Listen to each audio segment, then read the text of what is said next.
So I'm gonna have to be a little bit quiet because it is 6 a.m. right now. I don't know how I'm making this video. Okay, so what am I talking about today? I'm gonna be talking about competitive Smash. The first thing I want to talk about is dealing with annoying characters within Smash. I mean, first of all, you have to deal with Minecraft fucking Steve, who is just broken out of his mind and is literally banned in some tournaments because of some tech that basically makes it so he could just escape combos randomly. And then you have to deal with Kazuya, which I don't know if you guys watch CEO, but Dabuz was literally just camping this freaking basically pro Kazuya player the entire set they were playing. It was just because if Kazuya got next to him, he would have literally just obliterated. Fighting anybody who's better at you at Smash is definitely a painful experience. But when they play a heavy, man, let me tell you, it's even more painful, bro. More annoying characters you have to deal with that just like want to spam a bunch of combos on you and just kill you at zero, like Ice Climbers, Pikachu, Sora, Luigi, Bayonettas. Like, I swear, all those players are literally just in their own damn world and they all need to get a job, bro. I don't know, like, it's funny when you play Smash, you can love these characters within these games so much, but then when you fight against them, you literally just want to light them all on fire. I mean, you hear this a lot, but Smash is really all about matchups, I feel like. I mean, you can win games if you know what to do in each situation and interaction. I mean, definitely realizing, like, if I better understood, like, these characters in this game, I definitely would have an easier time and probably win more games. If you don't know what a certain character is looking for, I mean, how could you really beat them? For example, if a Byleth is hitting your shield, they're lowering your shield down so they can hit a shield break, right? But if you don't know that, how are you supposed to avoid the shield break? Does that make sense? Now I want to talk about the time you spend in Smash. I'm loading up the Crustinator surfboard right here, the Crustinator 3000. If I don't know if you can get a shot. Yeah, she's a beaut. What can I say? Yeah, I mean, the last time I went surfing was... I just hit my hand on top of the fucking garage door. But anyways, the last time I went surfing, I think, was when I made the Fortnite video. It's the only Fortnite video I have on my channel. Anyways, you have to be careful with the amount of time that you spend playing Smash. You have to have self-control and just be able to actually turn off the game, right? All right, guys. I finally made it to the fucking beach. Traffic was not fun. Finding parking was not fun. But I want to talk about within competitive games how it's hard to get better at them without really playing a lot. There's this feeling within video games where it's like they make you not want to get better, but they literally make you want to like be the best, like, while you're playing. Does that make sense? Like, you literally, like, while you're playing a video game, like, you don't want to just be good at it. You just want to beat literally everyone. I feel like I could be so good at Smash if I practice more, but it's just like there's just other things in my life that, I just rather be doing. All right, guys. Well, that actually didn't go that bad. It's just, I'm still terrified of fat ass waves. So some dude asked me how the waves were as I was leaving, and I'm like, well, I don't really surf, so like I don't know. He's like, are there waves? I'm like, yeah, there are waves, and like there's just a couple of waves. Like, I don't fucking, dude, I don't know what to tell this dude. Like, there were waves. What I've realized with practicing things is it's almost like it's not how much time you spend doing something. Like you have to take a break from it and give your brain time, your brain like time to process what you've learned, time to resonate the information. Like, you ever do something and then the next day you do that same thing again and then you're better at it the next day. Next topic I want to go to, topic 3, you get nothing out of video games, right? If you were to play a sport, instead of playing like a competitive game, you would be going outside, you'd be getting fresh air, you'd be talking to more people most of the time. I mean, if you don't go to Smash tournaments, you'll be getting exercise. I mean, to be honest, I think if you played a sport, I think it's all around just better for you, mentally, physically, all those things, right? That being said, like I do think like you do get like muscle memory from like video games. They both like require you to use your brain to learn and overcome obstacles and like critical think, right? All I know is like from experience, winning in a competitive game and winning in a sport are very similar in that like you just need a sheer amount of like muscle memory hours into what you're doing, and you need to like work really hard to strategize and just I don't you just have to work really hard, and it's not going to take over, it's not going to be an overnight thing. They're very similar, and like it's a lot of hard work, and it takes a lot of dedicated time. The point is like you don't really get anything out of gaming, especially like if you're not a pro player or like an influencer or something, you're not really going to be making any money. There is real no like incentive to really playing video games, right? I mean, besides the things I've just mentioned, like you are using your brain very like heavily to solve these problems. It's like chess, right? Next, I want to talk about focusing. Now, focusing has been a big thing for me.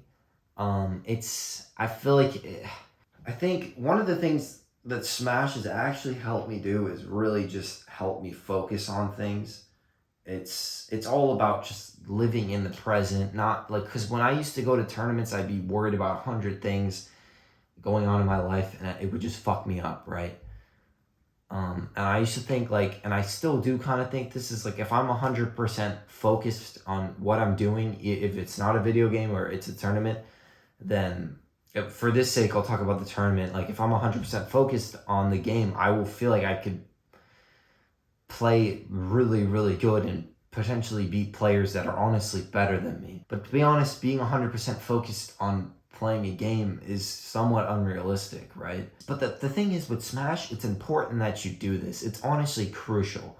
If you're not focused on Smash, you will lose. Smash is a game where you basically need to memorize almost everything your opponent is doing. And if you aren't reacting to everything, then you're going to get exploited, and your opponent's going to take advantage of you.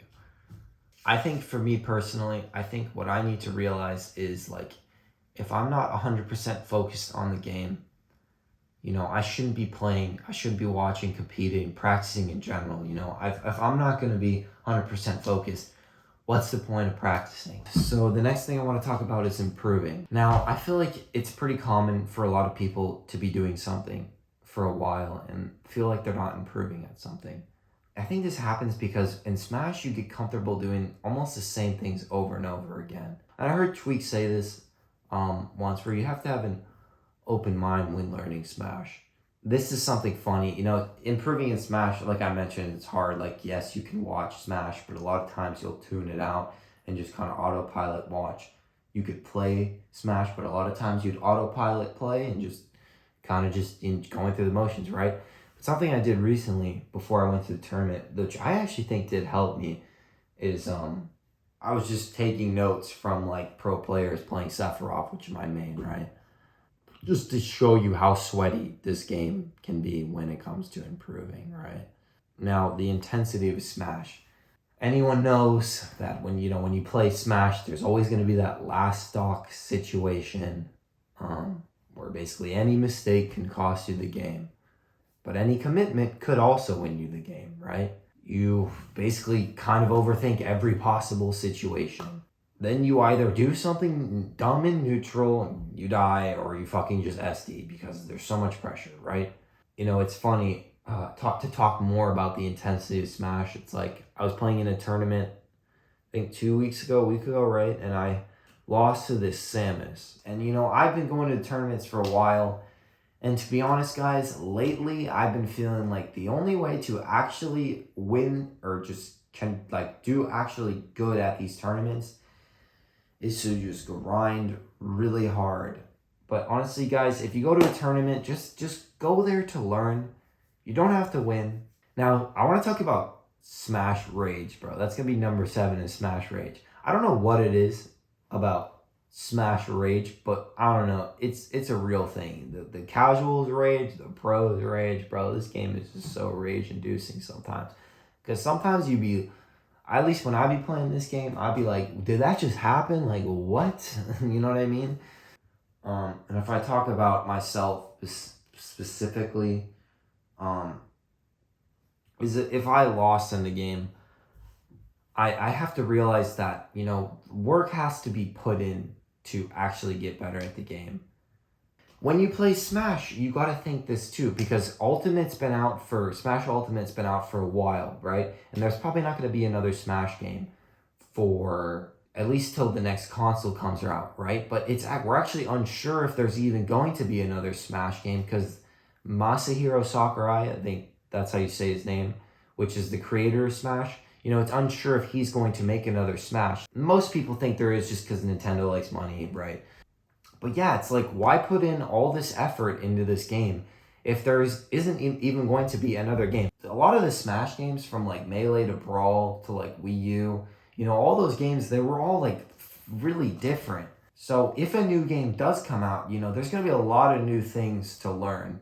Next, I want to talk about what actually goes on in a Smash Bros. Game, guys.